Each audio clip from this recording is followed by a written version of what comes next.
Today we have went undefeated in the Yugioh Locals with Supreme King Melodious. Those were not the right orders, but I'll still keep this take. Let's get into it. So first we're going to start off with Triple Supreme King Game Edition. Honestly, this card is the soul of this deck. And no pun with Soul of the Supreme Celestial King, which we are not playing. But still, this card's insane. And the game plan for the Supreme Kings is always having two of these in hand. They're able to put one in scale, and then you're able to destroy it off of its own effect. Then place a Supreme King Gate 0, which we're playing one of. And once we do, we can summon the Gate Magician from hand while the Gate 0 is on scale. Gate 0 has no relevant effect that we would ever use for this deck. So honestly, the effect doesn't matter. It's just a little vanilla card, which you always place on your scale. And it is a scale 0, which is insane. So that's very nice. Then we have two Supreme King Dark Worms, because we will be sending these off of the Foolish Warrior and Dragon Shrine. So we don't have to worry too much about it. You could potentially play 3, since the Dragon Shrine and the Foolish Warrior could conflict a bit with the Melodious stuff. But I decided to keep it at 2 to be able to do our combos with both packages and have more of a chance to just open both of them and potentially play around a Ash Blossom or something like that, or Dominus Impulse. Then for the other parts of the engine, we have two Supreme King Lightworm. Lightworm, it's pretty much your grind game card. It is a tuner. It gets you into the only synchro in the deck, but it is still a really cool card, because once this card is in the extra deck and the card and the pendulum monster you control is destroyed, you get to add this back to hand. So you pretty much have a really nice grind game thanks to it. Then we have Foolish Burial. You will be sending Dark Worm off of this usually, though there will be scenarios where you will be sending other cards, like such as the Refrain, or potentially like a Supreme King Game Edition to be able to send it to graveyard and summon it back using Exceed the Pendulum. Just very niche scenarios. So Foolish Warrior is always nice to have alongside the Triple Dragon Shrine. Yeah, we send Dark Worm off of these. This one, there's not much of an option. Potentially you can send the Light Worm if you want, if the situation comes up where you want to summon it back things to Exceed the Pendulum. But honestly, just more ways to send Dark Worm, which is very nice.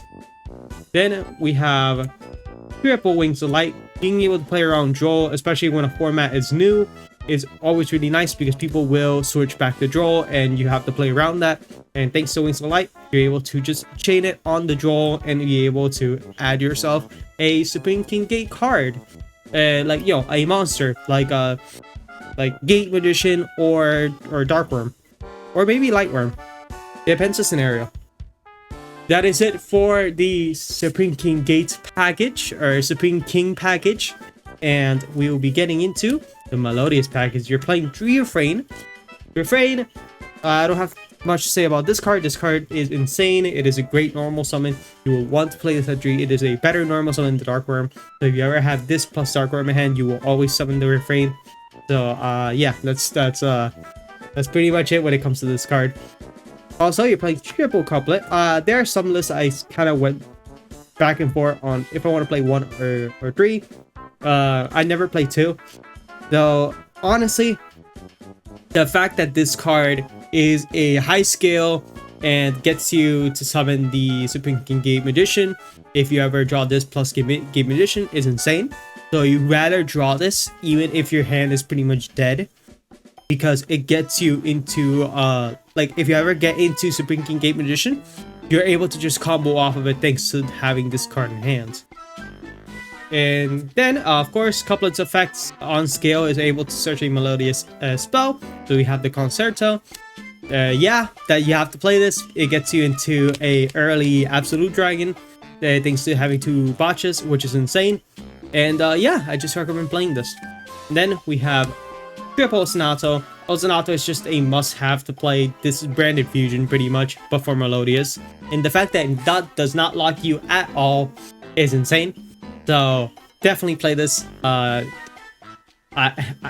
can't unsee the riff without thinking of like that one edit that says Riz. If I can find it, I'll put it up on screen. Okay, so that's it for the Melodious package. And then we are going into our hand traps, which are 1 Bestial Magna Hunt and 2 Druid Worms. Okay, so the idea here is because Fiendsmith is all over, you're able to just banish a Fiendsmith card off of this, which is very nice. So usually you would shuffle back the, not shuffle, I mean you would banish the engraver once it tries to summon itself. So yeah, it's insane when it comes to that. So I came up a lot today for the fact that I played against 2 Fiendsmith decks. One was Fiendsmith Kash and the other one was like the the hand trap one. Well, I think they're both the same realistically, but still. Yeah, I didn't see any Kash cards on my round 2, so I assume it was the you know, the one that's filled with hand traps. So then we have triple draw and lockbird. Early format, you always want to play draw when it comes to an early format. So this could potentially be another card. You can play Fuolos here. Yeah, this that's really cool. And it did come up where my opponent tried to Fuolos me. They did. And right after, I got all the searches I needed. So I was like, okay, draw a lockbird on your draw. And they only upstarted off of my my thing, which is really cool. Then play triple Ash Blossom. We gotta play around the Fuolos somehow. So we gotta still play Ash. Ash is still really good this format. It's always been good. So play Ash. Potentially play Dominus Impulse if you want, but I do not have the money for that card. Yeah. Next up, we have triple Impermanence. Impermanence is awesome. I love Impermanence. Yeah. I don't have much to say. It's Veiler but better. Like there's not much to say about this. And the final 3 cards are pretty much staples. We have Caught by the Grave, and we're playing 2 Triple Tactics Talents. Caught by the Grave is just to negate any hand traps, and Talents is just in case if we get like Nibiru or something, we're able to look at your opponent's hand and just shuffle one back.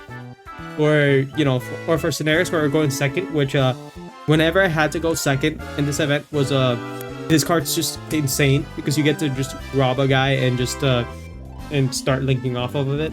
Which you know, the only scenario where I say Beyond the Pendulum is really good is for scenarios like these, where you get the talent steal the only nigga your opponent has, and you clearly know they have so little cards in hand, so you pretty much just you know, you steal it, you're just comboing off, you don't have to worry about your opponent interrupting your stuff.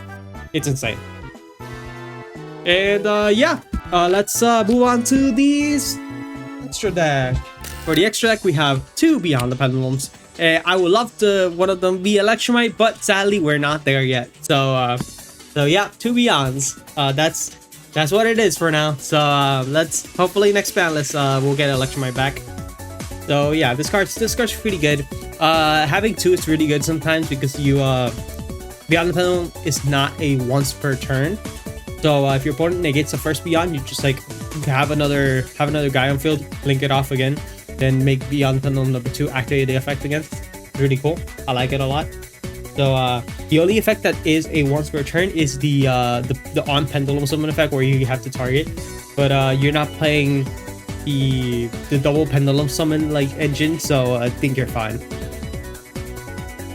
Next up, we have IP Masquerena, and once we play IP Masquerena, we have SP Little Knight. You know, I am so glad I can say that these aren't expensive anymore. So yeah, definitely play them. You don't have to worry about breaking bank on this one, so I'm very glad that we are in the spot when it comes to these specific staples. I can't say a lot about the other ones. Then we have the Haggard Lizardos. This one comes up whenever we get Nibiru and we want to activate Osinato. So honestly, the idea here is to be able to just play your own Nibiru, but I kept this in mainly for the fact that it sometimes comes up where you want to have an extra guy for access code, so I just kept it in just in case, because I was originally playing Nibiru, but I took it out because the format didn't seem that good for Nibiru right now. So yeah, I just kept it. This could be any other card, honestly. You can switch this out. Yeah, Exceed the Pendulum. Good card. It gets you until your link 4, and your link 4 is always access code. That is your only link 4. There's no Appaloosa, sadly. It is yeah, that is what it is. Let's move on. For XYZs, we have Odd-Eyes Rebellion XYZ Dragon. This card is cool. By cool, I mean you send this off of the Gate Magician and you barely summon this. I have never summoned this throughout this event, but like, you know, for other games I played, it's been very okay. You know, you out the card your opponent has on board, then you go for game, which is kind of cool, but like this card isn't that well, so you're just playing it for the name, realistically. I wish we had like a better option, but this is the best option. Then we're playing Baguska. Baguska is Baguska. This card's insane. This card potentially might get banned because of Yugioh. So let's enjoy Baguska while we can. We have Odd-Eyes Absolute Dragon. Odd-Eyes Absolute Dragon is a great card. It gets you into Vortex, so yeah, play it. And especially because the set gets you into Vortex very easily. Then we're playing the Typhon. Typhon is just really good where you're trying to out a board completely, and it's really good in some matches where it depends on high attack guys.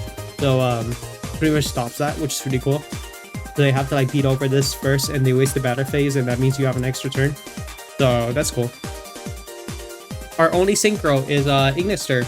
It's pretty much to outboards, but the main purpose is for our side deck cards because we are playing the Majesty package to be able to floodgate our opponents. Woo! Yippee! Then we're playing the Vortex Dragon. Vortex Dragon is just a really cool card. Just the fact that it is the only negates you have in your deck, realistically. So yeah, this is the only negate we have left in Pendulum, and it is technically a part of the Pendulum's archetype because it is a Odd-Eyes monster. So you know what? We have our own in-house negates, just for people who are mad about generic negates.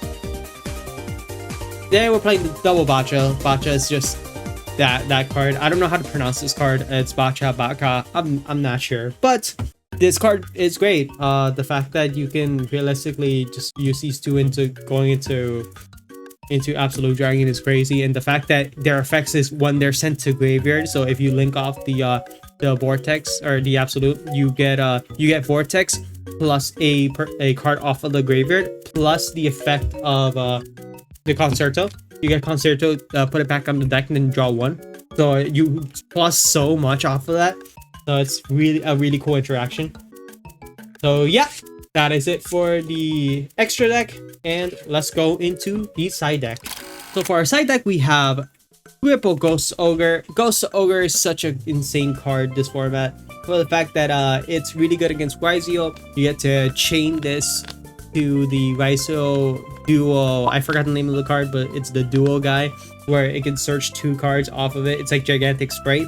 So you pretty much chain this to that effect. It gets destroyed, and it cannot detach two unless they have like another card on field.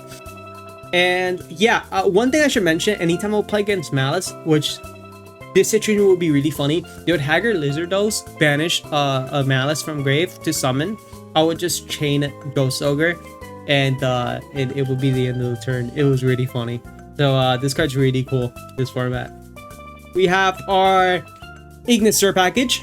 So you're playing the Majesty, so you're able to Majesty summon this off of the Ignister and add a Secret Village or a Necro Valley off of it. I did not set in Necro Valley once, though it could be really good against Fiendsmith because they do summon from grave a lot.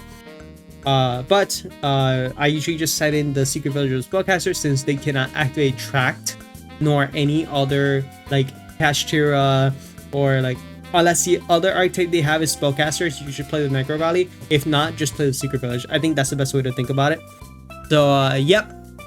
Now next up, okay, so I have my doubts with this card, but yeah, we're playing triple Lava Golem. You could potentially just play a Haiju because Haiju's really good against Maliss.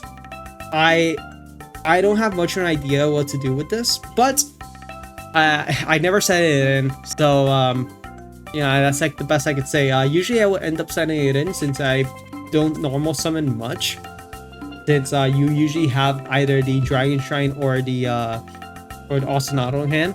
But yeah, this could be Nibiru as well, so you can see you have the Haggard Lizard also, you can play the Nibiru. So yep. playing triple caustic cyclone. Cyclone's just still insane. Honestly, if there's an argument, you can play Lightning Storm plus Harpy's Feather Duster, which yeah, you can. I just like caustic cyclone because it's more reactive for it being a quick play. Then a just in case for whatever the format looks like, we just Dimensional Barrier. Also, it's insane against Yugioh. So yeah, I should have stated first the Yugioh thing, but you know what I mean. Just like it's insane against Yugioh. You always side this against Yugioh. So yeah, for this event I did not side it since I did not play against a single Yugioh. I just played against like Fiendsmiths and Maliss. So yeah. This card's insane. It just didn't come up this event. Well, that is it for my undefeated deck profile. Thank you so much for watching. Very sorry about the camera quality. I have to switch this camera at some point because this camera is very bad when it comes to focusing on cards. So yeah, I'll see what I can do about that. Thank you so much for watching. Subscribe, like, comment, and let's go watch the other videos.